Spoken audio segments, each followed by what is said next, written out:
2 secondes. Il n'en a pas fallu davantage pour que le chef de chirurgie empoigne une infirmière par les cheveux et la jette à genoux, au beau milieu des urgences bondées. Personne n'a bougé.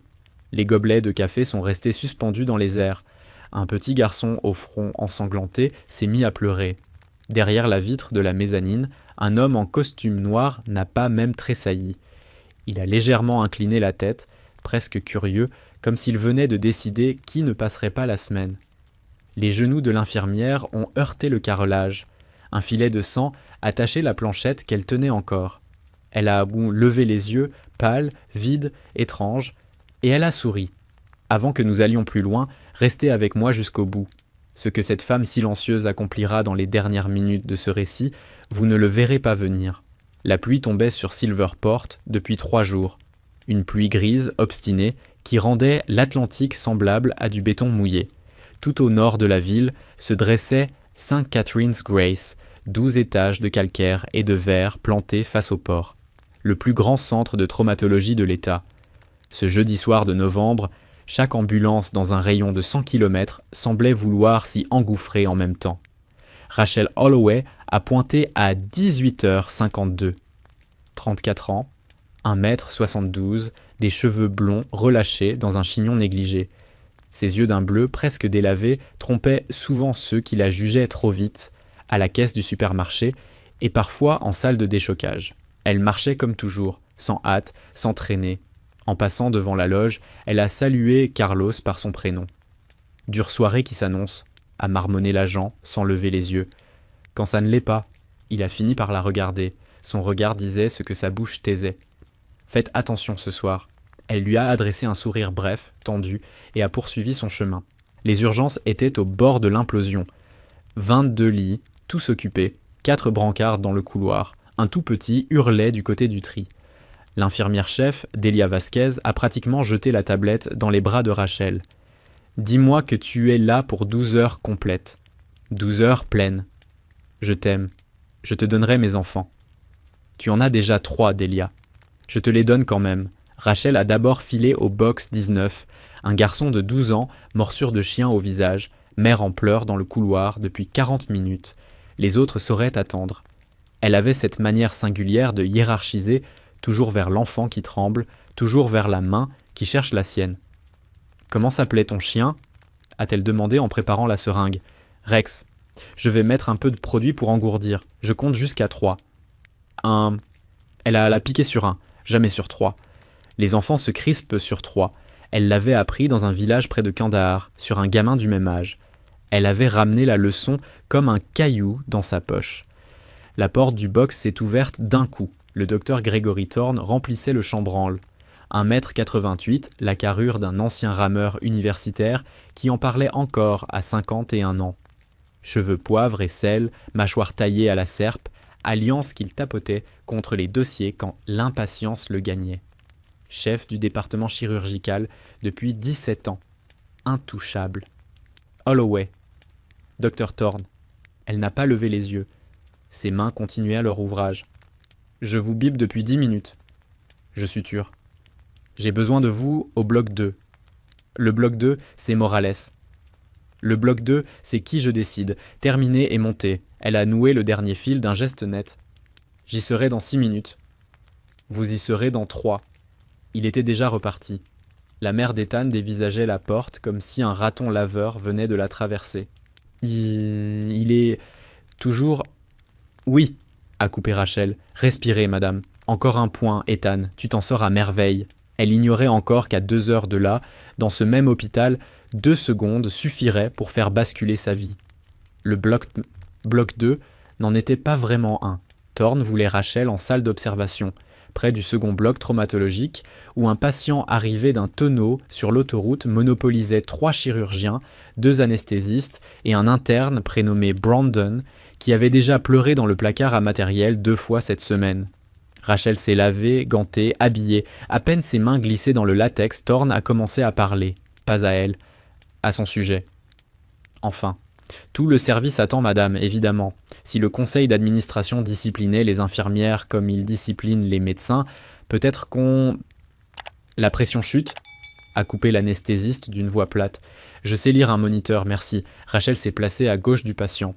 Homme d'une quarantaine d'années, empreinte de ceinture en diagonale sur le thorax, abdomen distendu, poche de haut négatif suspendue.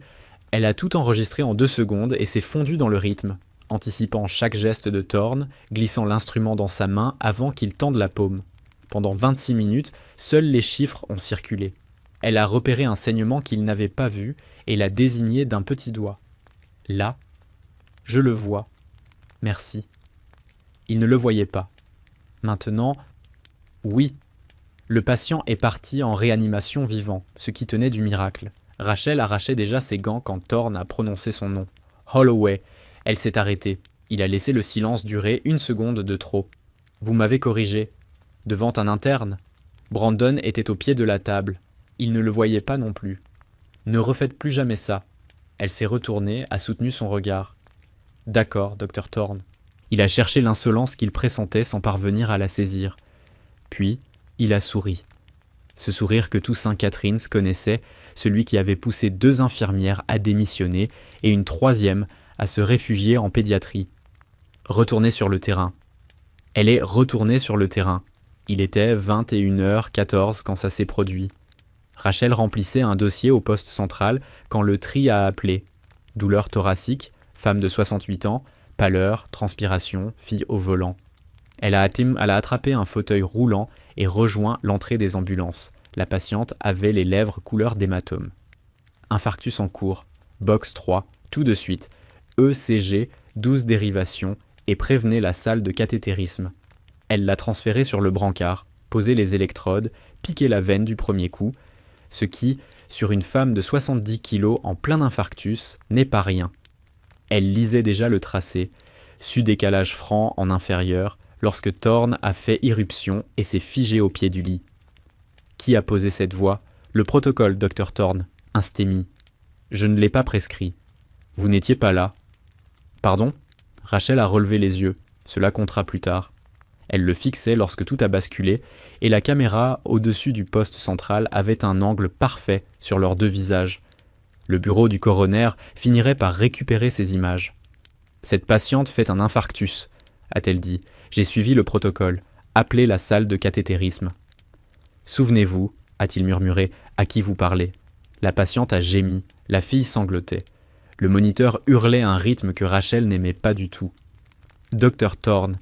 Il a traversé le box en 2 enjambées et empoigné le col de sa blouse. Tout s'est joué si vite que la moitié de la salle n'a compris qu'1 seconde plus tard. Pas un coup.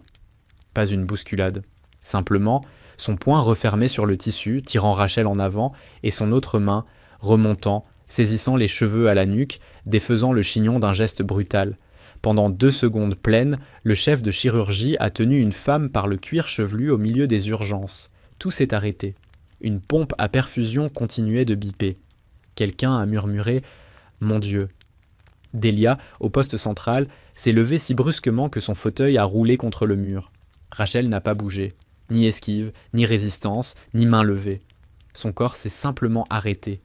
Comme s'arrête un corps qu'on a entraîné à ne jamais offrir à un prédateur ce qu'il réclame. Elle a levé ses yeux délavés vers Gregory Thorne et n'a rien dit. Pour qui aurait observé la scène depuis la passerelle du 2e étage, elle paraissait presque soulagée, comme si quelque chose qu'elle attendait depuis longtemps venait enfin d'arriver. Derrière la vitre, un homme en costume noir observait. 45 ans, peut-être. Cheveux sombres grisonnants aux tempes. Un costume qui valait davantage qu'1 mois de salaire de Rachel et qui épousait son corps, comme s'il avait poussé dessus. Il tenait un téléphone à hauteur de poitrine, objectif pointé vers le bas. Il n'a pas bronché. Son pouce a effleuré l'écran. Puis il s'est retourné et s'en est allé. Lâchez-la, c'était Delia. Sa voix n'était pas forte, mais on ne discutait pas cette voix. Ce qui était étrange, car Thorne discutait avec tout le monde. Il a cligné des yeux, regardé sa propre main, comme s'il s'étonnait de la trouver là, et l'a ouverte. Rachel a vacillé d'un demi-pas. Elle n'est pas tombée, elle n'a pas porté la main à sa tête. Elle a simplement rajusté son col et, devant tout le service pétrifié, s'est penchée sur le moniteur. Qu'on m'appelle la salle de cathétérisme. Maintenant. Holloway, cette femme fait un arrêt dans 90 secondes si on ne bouge pas.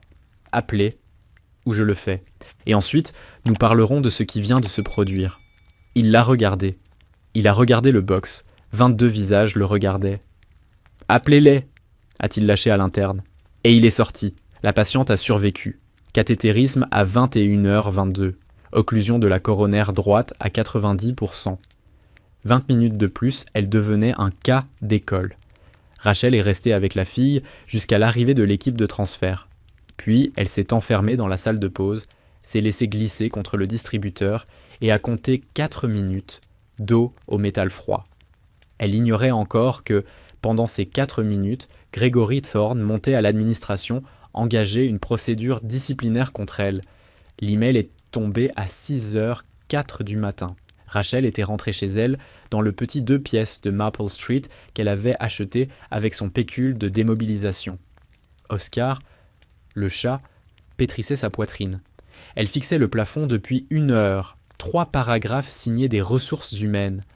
L'expression « suspension conservatoire » revenait 2 fois, celle de « agression sur médecin », une seule.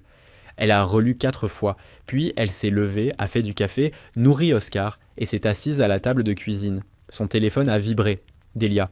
« Tu as vu ?»« Oui. »« Ils vont t'enterrer, Rachel. J'ai des témoins. La mère d'Ethan, Brandon, toi. Ne signe rien. Et ton poste ? Trop tard. J'ai déjà dit au RH d'aller mâcher du verre. Ne signe rien. » À 9h47, la sonnette a retenti. 2 hommes en costume de grand magasin se tenaient sur son palier, l'un portant un portefeuille en cuir. Très courtois. Avocats extérieurs mandatés par l'hôpital. Ils se sont assis, ont refusé le café et ont glissé le document sur la toile cirée. « Madame Holloway, » a commencé le plus âgé, « nous pensons que chacun préférerait éviter une procédure prolongée. » Rachel l'a écouté parler de complexité du déroulé, d'images aux angles multiples, aux interprétations diverses, de la longue histoire du docteur Thorne avec l'institution. Puis il a fait glisser la page. Indemnité. Référence neutre. Accord de confidentialité, bien sûr. Elle a regardé le chiffre, de quoi ne plus travailler pendant 4 ans. Son pouls a ralenti. Ce ralentissement qu'elle connaissait, celui qui l'envahissait quand quelque chose de réel se plaçait devant elle. « C'est votre première offre ?»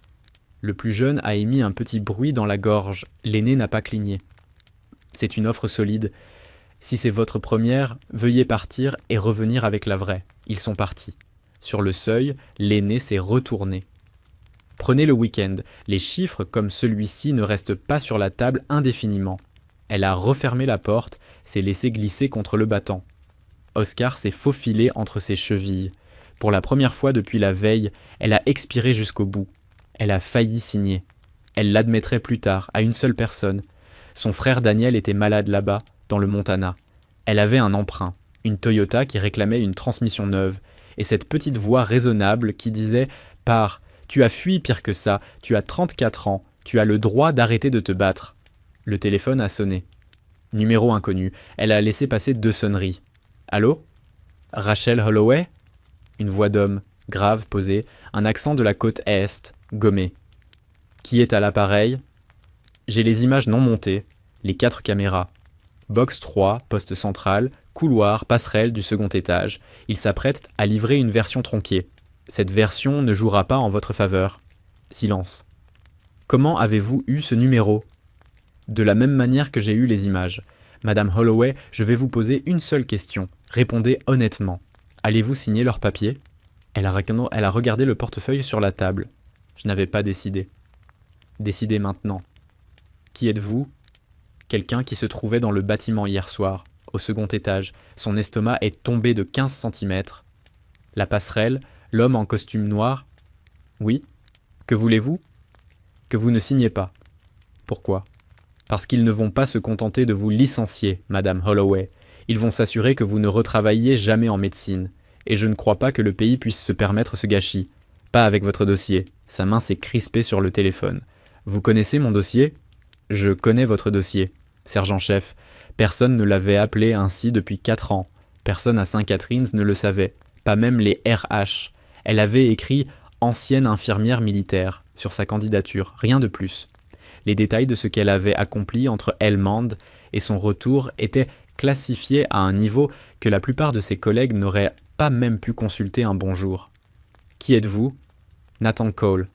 Un coursier sera chez vous dans 90 minutes. Il vous apportera un téléphone. N'utilisez que celui-ci. Ne signez rien. Ne parlez plus à leurs avocats. Ne quittez pas votre appartement ce soir. Claire ? Vous demandez beaucoup pour un coup de fil. Je ne demande pas. Je vous annonce ce qui va arriver si vous n'écoutez pas. J'étais sur cette passerelle pour une raison. J'enregistrais pour une raison. Vous n'êtes pas la première à qui il fait ça.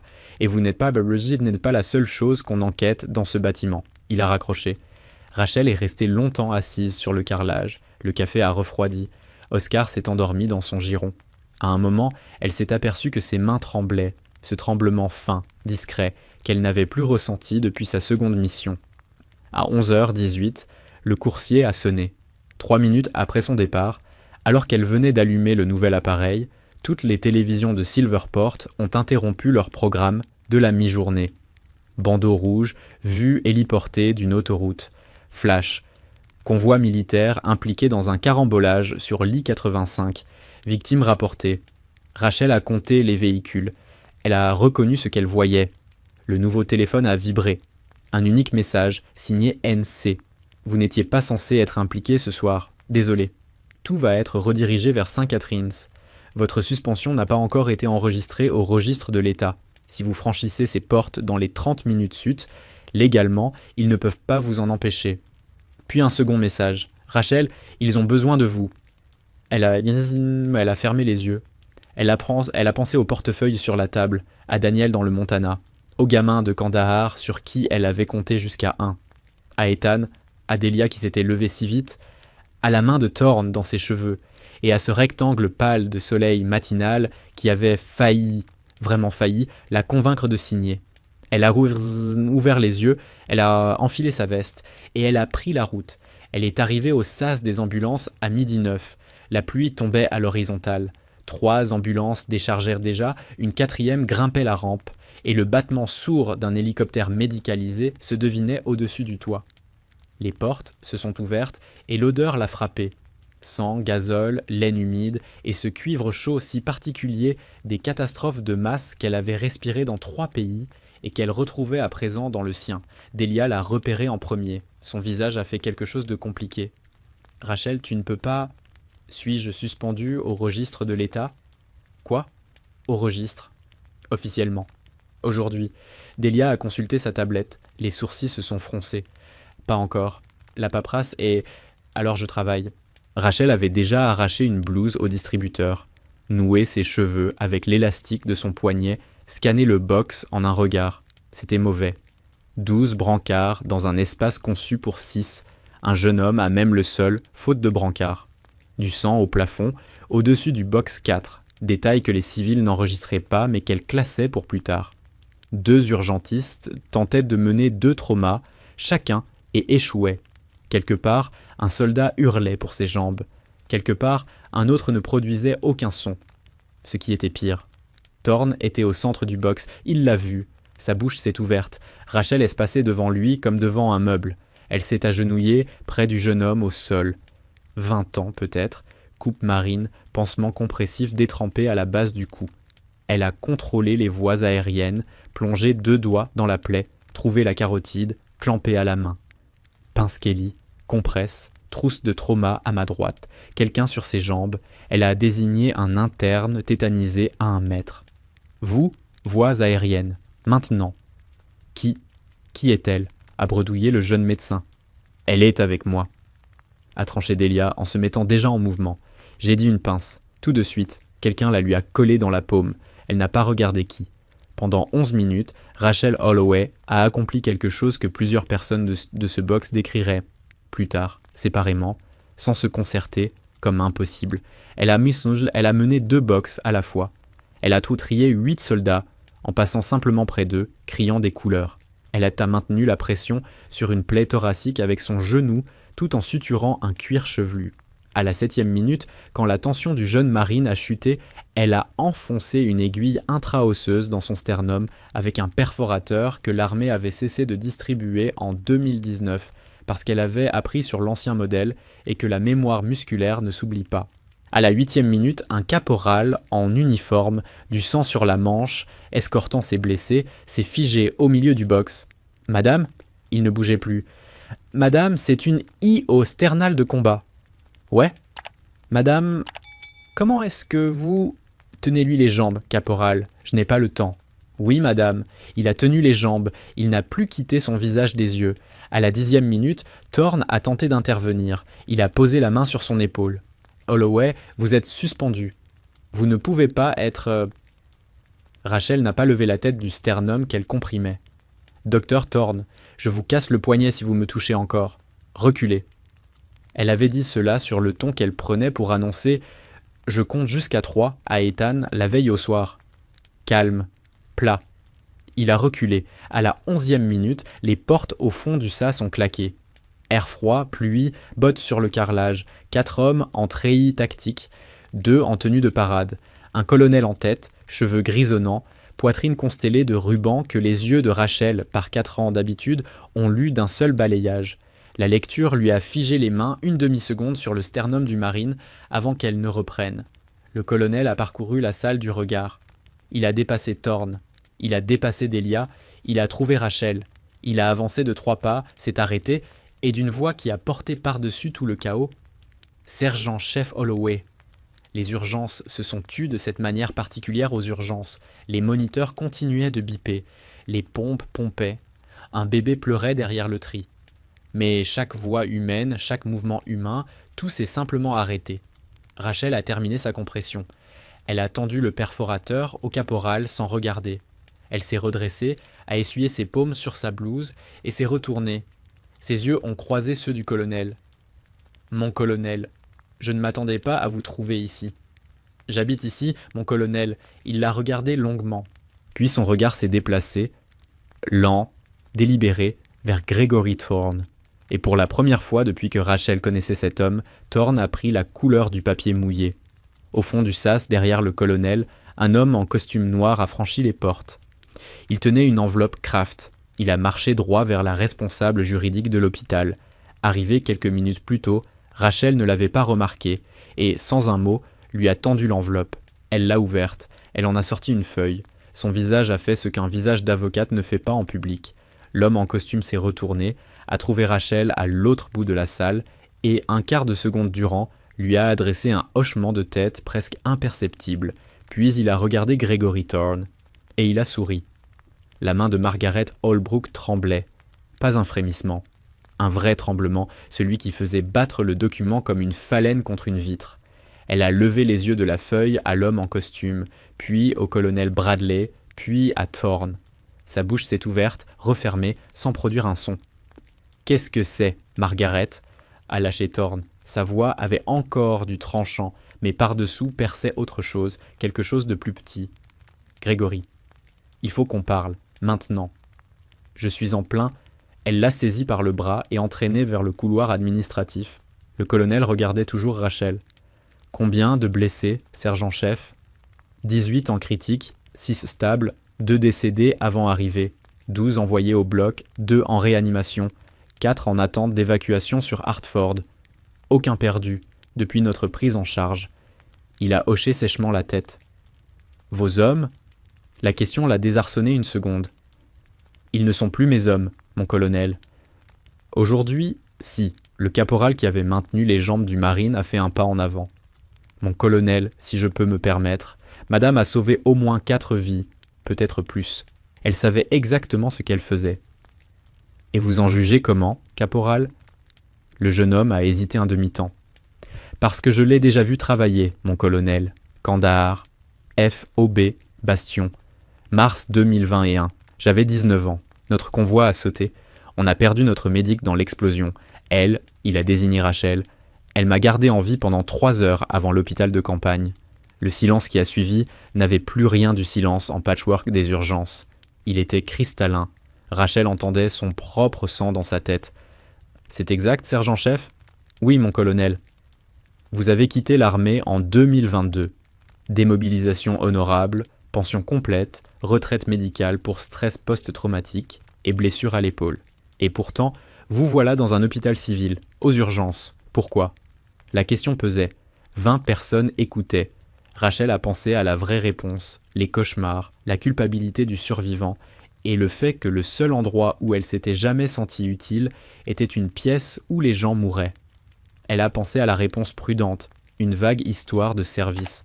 Elle n'a donné ni l'une ni l'autre. Parce que je suis bonne à ça. La bouche du colonel s'est imperceptiblement plissée. En effet, depuis le couloir administratif montaient des éclats de voix, pas des cris, cette conversation tendue que les gens ont quand ils s'efforcent vraiment de ne pas crier. Rachel a saisi des bribes, enquête fédérale, subornation, 17 chefs d'accusation. Le colonel l'a entendu aussi. Sergent-chef, j'ai besoin de vous poser quelques questions. Pas ici, en privé. Une petite salle de conférence au second étage. Table longue, 8 chaises, fenêtre sur le sas des ambulances. Par la vitre, Rachel voyait 2 autres véhicules militaires arriver. Bradley a fermé la porte et lui a fait signe de s'asseoir. Il est resté debout. Sergent-chef Holloway. Rachel, savez-vous pourquoi je suis ici ? Non, mon colonel. Il y a 3 heures, quelqu'un a envoyé une vidéo à mon bureau. 47 secondes. Un médecin civil agressant une infirmière militaire décorée. L'expéditeur a joint quelques informations supplémentaires à votre sujet. Des informations qui m'ont intéressé. Rachel n'a rien dit. Votre dossier indique 18 mois en Afghanistan. Étoile de bronze, Purple Heart, un signe médical de combat, blessé 2 fois, cité pour bravoure 1 fois. Votre commandant mentionnait une capacité exceptionnelle à rester calme sous pression extrême et des compétences médicales dépassant constamment votre grade. Ce que le dossier ne dit pas, c'est que pendant les 6 derniers mois de votre déploiement, vous faisiez bien plus que de la médecine de l'avant. Vous dirigiez une chirurgie traumatologique dans une base avancée, sans médecin superviseur. Vous accomplissiez des actes que des chirurgiens civils s'entraînent des années à maîtriser. Et vous sauviez des vies qu'on n'aurait pas dû pouvoir sauver. Les mains de Rachel étaient très calmes sur ses genoux. La personne qui m'a envoyé la vidéo savait tout cela. Elle connaissait votre dossier complet. Elle savait à quelles opérations classifiées vous aviez participé. Et elle savait que ce qui s'est produit hier soir n'est pas une simple agression. C'est une agression sur une personne qui a donné à ce pays davantage que la plupart n'en donneront jamais. Mon colonel, je n'ai pas terminé. La même personne m'a transmis d'autres éléments sur St. Catherine's Grace. Données financières, dossier du personnel, communication interne remontant à 4 ans. Voulez-vous savoir ce que j'ai trouvé ? Qu'avez-vous trouvé ? Un motif. 17 femmes, infirmières, internes, une chef de service. 17 plaintes contre le docteur Gregory Thorne en 4 ans. Intimidation systématique, suppression de témoins. Un effort coordonné de la direction pour protéger Thorne aux dépens de ses victimes. Et autre chose encore. 3 de ces 17 femmes étaient des vétérans, des infirmières courtières militaires dont du jugement venues travailler ici après le service. Toutes 3 sont évincées, toutes 3 liées par un accord de confidentialité, leurs plaintes enterrées si profondément qu'aucune enquête interne ne les retrouverait. Rachel avait la bouche sèche. Qui vous a envoyé ces éléments ? Quelqu'un ayant accès à des archives qui ne devraient pas exister. Quelqu'un qui surveille cette situation depuis longtemps. Nathan Cole ? Vous le connaissez ? Il m'a appelé ce matin. Il m'a dit qu'il avait une raison d'être sur cette passerelle. Le colonel est resté silencieux un long moment. Rachel, Nathan Cole n'est pas son vrai nom. Son vrai nom est classifié au-dessus de mon niveau. Mais je peux vous dire qu'il travaille pour des gens qui prennent très au sérieux les atteintes au personnel militaire, actif ou retraité. Et que lorsqu'un homme comme lui s'implique dans une affaire comme celle-ci, cette affaire tend à se résoudre très vite, et très complètement. Que signifie se résoudre ? La carrière de Gregory Thorne est terminée.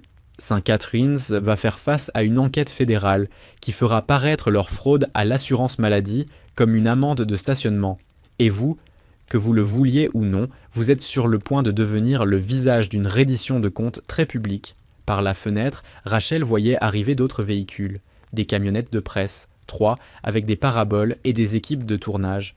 Je n'ai pas demandé ça. Non, mais vous l'avez. Un coup frappait à la porte. C'était l'homme en costume noir.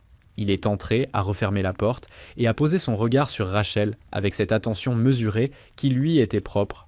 « Madame Holloway, mon colonel, nous parlions de la situation, » a dit Bradley. Bien. Parce que la situation évolue.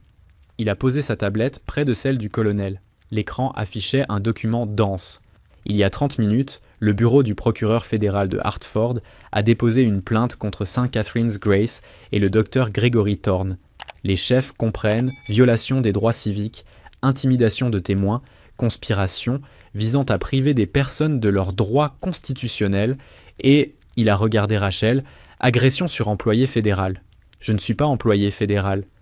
Vous percevez une pension d'invalidité des anciens combattants pour blessures contractées en service. Cela fait de vous une vétérane handicapée. L'agression contre une vétérane handicapée pour des motifs liés à son service est un crime fédéral. Rachel l'a dévisagé. Comment savez-vous pour ma pension ? De la même manière que je sais que votre frère dans le Montana a un cancer du pancréas stade 3. De la même manière que je sais que vous lui envoyez de l'argent depuis un an. De la même manière que je sais que l'indemnité qu'on vous a proposée ce matin représente exactement 2 fois ce qu'il vous faut pour couvrir ses frais médicaux jusqu'à la fin de l'année. Vous me surveillez ? Je surveille cet hôpital. Vous y travaillez. Sa voix était plate, factuelle. Mais quand Gregory Thorne avait porté la main sur elle hier soir, elle était devenue sa priorité. Pourquoi ? Il y a 27 ans, a-t-il commencé d'une voix qui portait ailleurs, une infirmière du nom d'Emily Cole travaillait aux urgences de l'hôpital général du Connecticut. Le chef de chirurgie, le docteur Harold Sinclair, avait un problème d'autorité. Plus précisément, un problème avec les infirmières qui mettaient en doute son jugement. Un soir, Sinclair a décidé de donner à cette infirmière une leçon sur le respect. Il l'a saisie à la gorge devant 12 témoins. L'estomac de Rachel s'est contracté. Elle a déposé plainte. L'hôpital a ouvert une enquête. L'enquête a conclu à une insuffisance de preuves. Sinclair a conservé son poste. L'infirmière a été mutée en pédiatrie, puis de nuit, puis encouragée à chercher ailleurs. Elle a quitté la médecine 6 mois plus tard. Il la regardait toujours, mais ses yeux étaient partis quelque part d'autre. Emily Cole était ma sœur. Elle nous a quittés 2 ans plus tard. Le silence s'est installé. Alors quand je vois une vétérane décorée se faire malmener par un chirurgien qui présente un motif récurrent, et quand je vois la direction de son hôpital se mobiliser pour protéger le fautif et discréditer la plaignante, je le prends personnellement. Sa voix restait mesurée, mais quelque chose dessous avait des dents. Le colonel regardait tour à tour l'un et l'autre. « Depuis combien de temps préparez-vous ceci ?»« 4 ans. Depuis la première plainte d'une vétérane. Je documente, je bâtis, j'attends le bon moment. » Il a regardé Rachel. « Vous êtes le bon moment. Parce que je suis militaire. Parce que vous êtes crédible. Parce que votre dossier est inattaquable. Parce que quand vous ripostez, on vous croit. » Il a touché sa tablette. Le document a laissé place à une vidéo. Les images des urgences. Pas celles que vous avez vues, celles d'une caméra dont vous ignoriez l'existence au-dessus du poste central. L'angle est parfait. L'audio, clair. Il a lancé la lecture. 3 visionnages suffiraient à convaincre n'importe quel jury. Mais il y avait autre chose. Les 40 secondes qui précédèrent l'incident. Thorne entrant dans le box, trouvant Rachel déjà au travail, attendant, observant, préparant ce qui allait venir. La version de l'hôpital coupe les 30 premières secondes. Elle rend le geste réactif, impulsif. Celle-ci montre ce qui s'est vraiment produit. De la préméditation. Qu'est-ce qui se passe maintenant ? Il a éteint l'écran. Maintenant, nous laissons le gouvernement fédéral faire ce qu'il fait le mieux. Mettre fin à l'impunité de ceux qui se croient intouchables. Nouveau coup à la porte. Delia, visage défait. Rachel, ils te demandent en bas. Les journalistes. Ils savent. Pour la plainte fédérale. Pour la vidéo. Pour toi, la vétérane agressée. Non, a dit Rachel aussitôt. En fait, est intervenu Nathan, si. Elle l'a fixé. Pardon ? L'hôpital va tenter de contrôler le récit. Ils vont vous peindre en employé aigri, instable, procédurière. Ils diront que vous avez mal interprété la scène, que Thorne essayait de vous aider, que vous l'avez provoqué, que la vidéo ne montre pas ce qu'elle montre. Il s'est levé. Si vous ne racontez pas votre histoire, ils la raconteront pour vous. Je ne veux pas passer à la télévision. Ma sœur non plus. Mais se taire ne l'a pas sauvée. Rachel a cherché le regard du colonel. Ce n'est pas à moi de décider, sergent-chef, mais si c'était le cas, je dirais que 27 autres femmes attendent de voir ce qui va se passer. et que si vous partez en silence, vous leur annoncez que le silence est tout ce qu'elles peuvent d'espérer. Elle a pensé aux Marines en réanimation, là, grâce à ses mains, à Ethan, à son frère dans le Montana, à la main de Thorne dans ses cheveux, aux 2 secondes de silence absolu qui avaient suivi. D'accord. Mais je veux voir les questions d'abord. Juste. Et je veux que la vidéo complète soit diffusée, pas d'extrait, tout. Déjà fait. 3 chaînes l'ont reçue il y a 15 minutes. C'est en descendant qu'ils ont entendu le fracas. Verre brisé, carrelage, éclat. Rachel a pris l'escalier en courant, Nathan sur ses talons. Dans le hall administratif, Gregory Thorne se tenait au centre de la pièce. Une chaise renversée à ses pieds, les débris d'une table basse étalée en lames tranchantes. Son visage était cramoisi, les veines saillaient à ses tempes, et sa main droite saignait d'une coupure qu'il ne semblait pas sentir. Margaret Holbrook, 10 mètres plus loin, était acculée contre le comptoir de l'accueil. « Vous ne détruirez pas ma carrière », disait-il d'une voix aiguë. 26 ans. 26 putains d'années, et vous laisseriez une infirmière frustrée avec une rancune. Grégory, arrêtez de parler. Je n'arrêterai pas. C'est mon hôpital. Ce n'est plus votre hôpital. Le conseil a voté il y a 30 minutes. Vous êtes suspendu. Effet immédiat dans l'attente de... Il a traversé l'espace en 2 enjambées. Margaret a reculé, mais il n'y avait plus d'espace. Il l'a saisie par les épaules. Toi, espèce de... Rachel n'a pas réfléchi. Son corps avait décidé. 4 foulées. Elle l'a empoigné par le col, un geste de combat conçu pour extraire un homme d'un véhicule, et Thorne a basculé en arrière, heurtant le sol suffisamment fort pour vider ses poumons. Il a voulu se relever. Rachel a posé sa botte sur son sternum, pas de force, juste assez de poids pour faire passer le message. Restez à terre. Il la fixait, passant par le choc, la rage, puis quelque chose qui ressemblait à de la peur. Vous ne pouvez pas... C'est déjà fait. Les agents de sécurité sont arrivés. Carlos en tête, il a pris la mesure de la scène et de Rachel, pied sur le sternum du chirurgien, et il a choisi. « Docteur Thorne, vous venez avec nous. Je ne vais... Monsieur, vous venez d'agresser Madame Holbrook devant témoin. Je peux appeler la police ou vous venez avec nous. À vous de choisir. » Thorne a fini par hocher la tête. Rachel a reculé. Il s'est relevé en titubant. Carlos l'a pris par le bras avec cette courtoisie professionnelle qui masquait à peine le dégoût. Margaret a abaissé la main qui couvrait sa bouche. « Merci. » Rachel n'a rien répondu. Elle regardait Thorne s'éloigner, les épaules remontées, un tremblement à la main gauche qui n'y était pas avant. Nathan est apparu à son coude. « Tu vas bien ? Ça va ? » C'est un plaquage tactique. Il allait la blesser. « Je sais. Mais tu viens de lui donner des munitions. » Un brouhaha a monté du côté des urgences. Journaliste franchissant la sécurité. Quelqu'un criait quelque chose sur le premier amendement. Quelqu'un d'autre menaçait d'appeler son avocat. « Ils n'arrêteront pas, » a murmuré Nathan. « Alors je vais leur donner ce qu'ils veulent. » Elle a marché vers les urgences avant qu'ils puissent la retenir. Les portes automatiques ont coulissé. Mur de bruit, mur de lumière. Une quinzaine de personnes s'entassaient dans la salle d'attente, moitié avec du matériel, moitié avec des téléphones. La sécurité formait un barrage mince. Rachel s'est arrêtée au milieu de la salle. Les caméras ont pivoté vers elle comme une volée d'oiseaux changeant de cap. Le bruit est tombé. « Je m'appelle Rachel Holloway. Je suis infirmière diplômée. Je suis aussi ancienne médic de combat. J'ai servi 18 mois en Afghanistan. Hier soir, le chef de chirurgie de cet hôpital m'a saisi par les cheveux et par le col au milieu des urgences pendant que je traitais une patiente. Quelqu'un a voulu poser une question.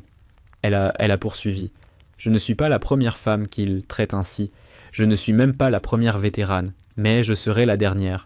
Car il y a 30 minutes, le procureur fédéral a déposé des charges contre lui et contre la direction de cet hôpital. Violation des droits civiques, intimidation, agression. Les questions sont venues en vague. Elle en a choisi 3. Ce que je veux qu'on sache, c'est que cela arrive. Dans les hôpitaux, sur les lieux de travail, à des femmes qui essaient simplement de faire leur métier. Et ce qui suit, c'est que ça s'arrête. Parce que les femmes qui m'ont précédé méritent d'être mieux. Celles qui viendront après moi méritent d'être mieux. Et les patients qui franchissent ces portes ont le droit de savoir que ceux qui les soignent ne craignent pas ceux avec qui ils travaillent. Elle s'est retournée pour partir. Une voix. « Madame Holloway, est-il vrai que vous avez sauvé 4 soldats ce matin ?» Elle s'est arrêtée. « J'ai fait mon travail. » Mais vous étiez suspendu. Apparemment, pas assez. Un petit rire a parcouru la foule. Delia l'attendait derrière le barrage, bras croisés, mi-fière, mi-furieuse. C'était la chose la plus courageuse ou la plus idiote que j'ai jamais vue. Sans doute les deux. Les heures qui ont suivi ont défilé comme à travers une vitre. L'interrogatoire par le GAJ et un agent du FBI. Le capitaine Diana Pierce posait ses questions avec une précision clinique. L'agent Michael Doyle, plus silencieux, observait. Il a parlé de Nathan Cole, l'a qualifié d'ancien agent du renseignement reconverti en enquêteur privé, a prévenu Rachel que les avocats de la défense allaient le peindre comme un vengeur, manipulant une victime. A-t-il fabriqué la vidéo ? A demandé Rachel. Non. Alors leur argumentaire m'est égal. Quand elle est ressortie de la salle de consultation, le couloir de la réanimation était bordé de personnel. Pas de pancarte, pas de slogan, seulement leur présence. Quand Rachel est apparue, ils se sont mis à applaudir. D'abord quelques-uns, puis d'autres, jusqu'à ce que le couloir en soit rempli. Delia, Carlos, Brandon, l'interne, Kyle, l'autre interne, le caporal, toujours dans son uniforme taché, quelqu'un, impossible de dire qui, a commencé à scander. « Merci Rachel », 20 voix, puis 30, plus. Elle voulait leur demander d'arrêter, leur dire qu'elle n'était pas exceptionnelle, que n'importe qui aurait agi de même. Mais c'était faux. Et ils le savaient tous. La plupart auraient bien pris l'argent et disparu. Nathan a surgi à côté d'elle, léger, habitué à naviguer des espaces qui ne voulaient pas de lui. Le conseil de l'hôpital siège en urgence. Ils vont publier un communiqué. Du genre à prendre leur distance avec Thorne, tout en préservant un déni plausible sur ce qu'ils savaient. Ils savaient tout. Le prouver est plus difficile, mais nous y travaillons. Son téléphone a sonné. Il a écouté 10 secondes, son visage s'est figé. Quand ? Combien ? On arrive. Il a raccroché. Ils ont trouvé Gregory Thorne dans son bureau. Il a avalé quelque chose. Des cachets. Les ambulanciers sont en route, mais... Rachel bougeait déjà. Bureau de Thorne, 3e étage. Rachel a ouvert la porte d'un coup de pied, plus rapide que de tourner la poignée. Un flacon d'ordonnance vide sur le bureau. Lorazépam, 2 mg, prescrit 3 semaines plus tôt, 30 comprimés. Thorne gisait derrière le meuble, sur le côté, respirant, mais inconscient. Peau grise, écume aux lèvres, pupille dilatée. Elle s'est agenouillée, a pris le pouls. Filant, irrégulier. Combien de comprimés restait-il dans ce flacon ? Je ne sais pas. Elle a saisi le flacon, lu l'étiquette. S'il a tout pris, du Narcan, tout de suite, les urgences en ont. Nathan a couru. Elle l'a tourné sur le côté, basculé la tête pour dégager les voies aériennes. Respiration superficielle, 8 par minute, peut-être moins. Elle a compté à la carotide, le pouls la chutait. Ce serait facile. A murmuré une voix à l'arrière de son crâne. Tu n'as qu'à ne rien faire. Les ambulanciers arrivent. Tu ne seras pas tenu responsable. Une overdose de lorazépam était survivable. Pas toujours. Pas si on en avait assez pris. Pas si on était seul. Gregory Thorne avait porté les mains sur elle. Il avait tenté de détruire sa carrière. Il avait agressé au moins 17 autres femmes et s'en était tiré pendant 12 ans. Il avait saisi Margaret 4 heures plus tôt. Le monde ne regretterait pas Gregory Thorne. Elle a pressé les doigts plus fort sur son cou. Le pouls battait par à-coups. Oscar pétrissait sa poitrine chaque matin à 6 heures. Ethan lui avait demandé quel était le nom de son école avant qu'elle ne commence les sutures. Diane Reeves avait des cheveux sombres comme ceux de son fils et une cicatrice sur le même sourcil. Le caporal se souvenait d'elle depuis Kandahar. 27 femmes regardaient pour voir ce qui viendrait ensuite. Rachel a basculé la tête de Thorne, pincé ses narines, donné un souffle de secours. Sa poitrine s'est soulevée. Elle en a donné un second. Nathan a surgi avec un kit de Narcan et une infirmière inconnue. L'infirmière s'est mise à l'œuvre sans qu'on le lui demande. Intranasal, 4 mg. Rachel a maintenu la tête. Le produit est passé. « Allez », a-t-elle murmuré, « ne t'avise pas. » 30 secondes, 40. Rien. Seconde dose, 4 autres milligrammes. À 70 secondes, Thorne a halté. Ses yeux se sont ouverts, perdus, fauves. Il a tenté de se redresser. Rachel l'a repoussé. « Ne bougez pas. Les secours arrivent. Ne me touchez pas. » Je vous empêche d'aspirer votre vomi. Restez sur le côté. » Il a tourné la tête et vomi. L'odeur âcre et chimique a empli le bureau. Elle a maintenu sa position. Les ambulanciers sont arrivés 90 secondes plus tard. Rachel leur a transmis les informations, overdose de lorazépam, quantité inconnue, 2 doses intranasales de Narcan, réponse après la seconde, constante en amélioration. Ils l'ont embarqué.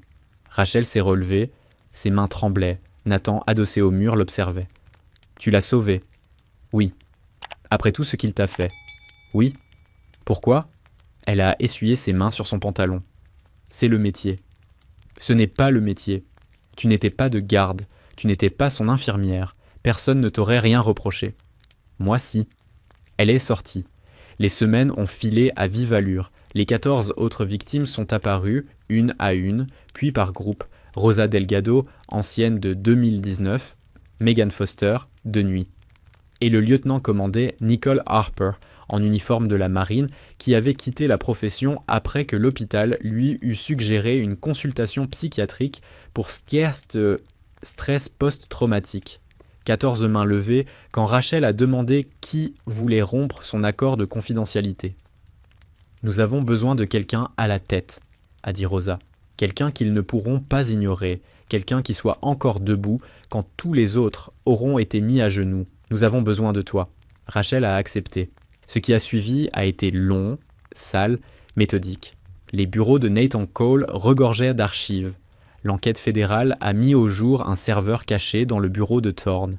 12 années d'enregistrement audio, de communication interne, de plaintes documentées puis enterrées. La direction ne se contentait pas de protéger le chirurgien. Elle archivait méthodiquement chaque agression, chaque mise au silence, comme une assurance vie. Janet Carrill, Margaret Holbrook, le directeur général Douglas Merritt, le responsable des ressources humaines, 3 membres du conseil, arrestation en série. Le FBI sortait des cartons de documents sous les flashs. Puis, il y a eu l'incendie. Une foule en colère autour du bâtiment. Des briques dans les fenêtres. Quelqu'un avait mis le feu au parking. Rachel est revenue. Comment ne l'aurait-elle pas fait ? Pour achever l'évacuation, un vieil homme abandonné dans un fauteuil roulant au 3e étage, une femme post-opératoire qu'il fallait soutenir, et, dans la chambre 307, un jeune homme sous respirateur dont la batterie clignotait en rouge. Elle l'a déconnecté, l'a ventilé à la main jusqu'au rez-de-chaussée, marche après marche, tandis que la fumée descendait de l'étage supérieur. Le bâtiment a brûlé jusqu'aux fondations. St. Catherine's Grace n'existait plus.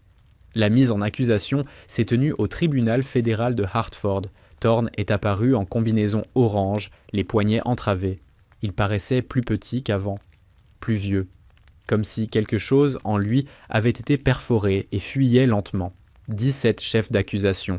Il a plaidé non coupable. Caution refusée après la découverte du serveur. Racketeering, conspiration, obstruction. 6 mois plus tard, le procès civil. Vivian Park, l'avocate, avait rassemblé 9 plaignantes. 5 autres avaient accepté un règlement plus tôt. La défense a essayé de démolir Rachel, son dossier militaire, son traitement pour stress post-traumatique, les médicaments qu'elle avait pris 4 mois puis cessé, le frère malade, l'argent. Vivian les a laissés faire, puis a projeté la vidéo. Les 47 secondes, les 4 angles, la salle a retenu son souffle. « Voici Rachel Holloway », a-t-elle dit au jury. Vétérane de combat, étoile de bronze, médic qui a sauvé des vies sous le feu. Et voici le docteur Gregory Thorne, chef de chirurgie, qui porte la main sur elle comme sur un déchet.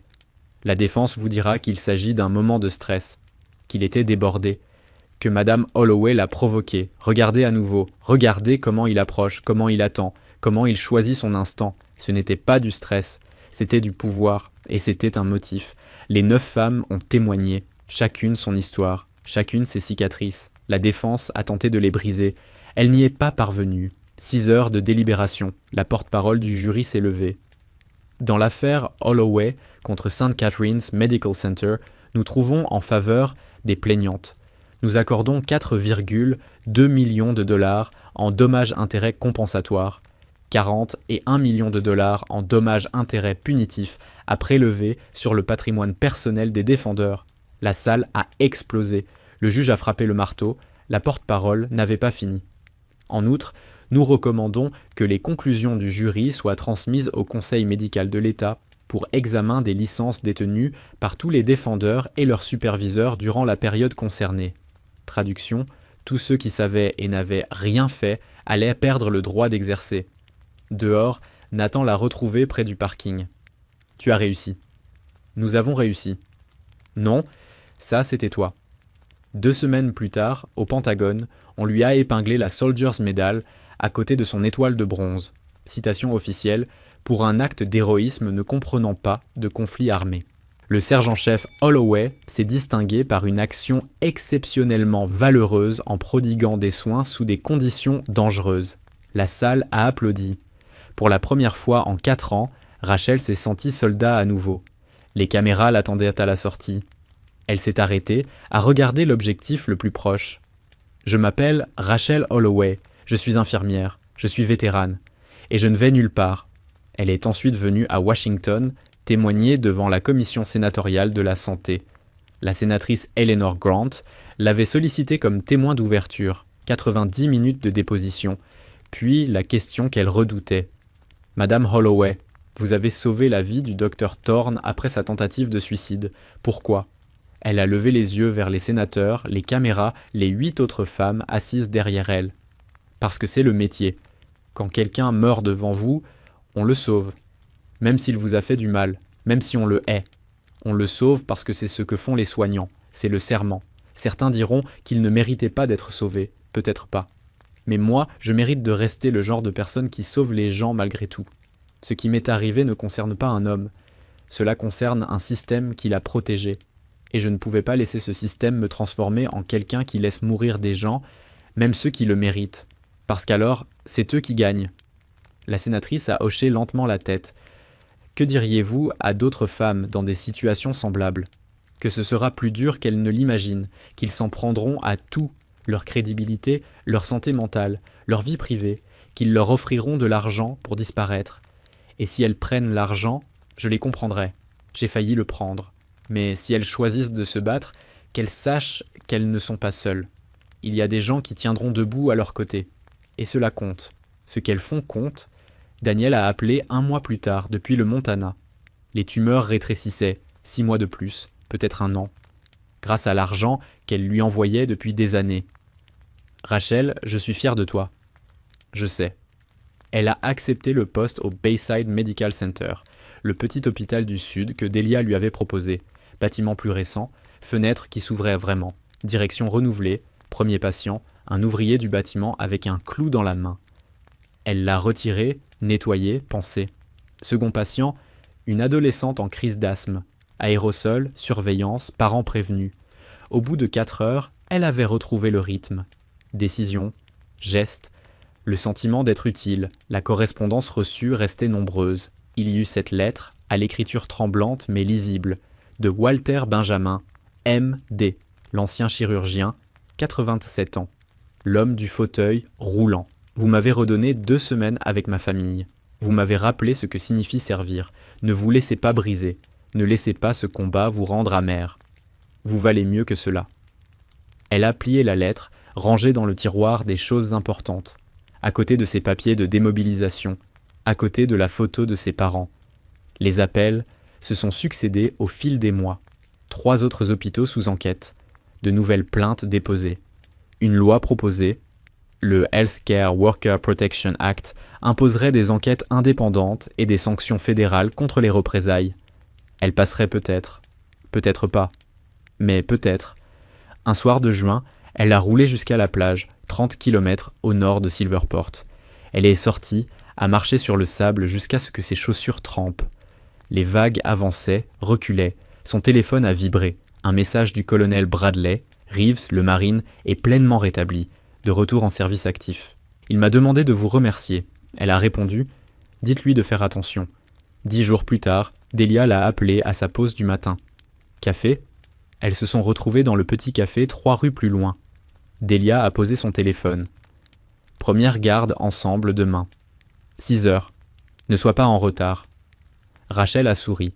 Ce soir-là, en se couchant, elle a pensé à Walter Benjamin et à sa lettre, à ce qui restait après la bataille, pas la guérison, Elle savait qu'on ne guérit pas vraiment de ces choses, mais quelque chose qui ressemblait à la paix. Une vie où elle pouvait faire son métier sans se demander si quelqu'un allait l'empoigner par les cheveux. Une vie qui ne serait plus définie par ce qu'elle avait survécu, mais par ce qu'elle choisissait de construire.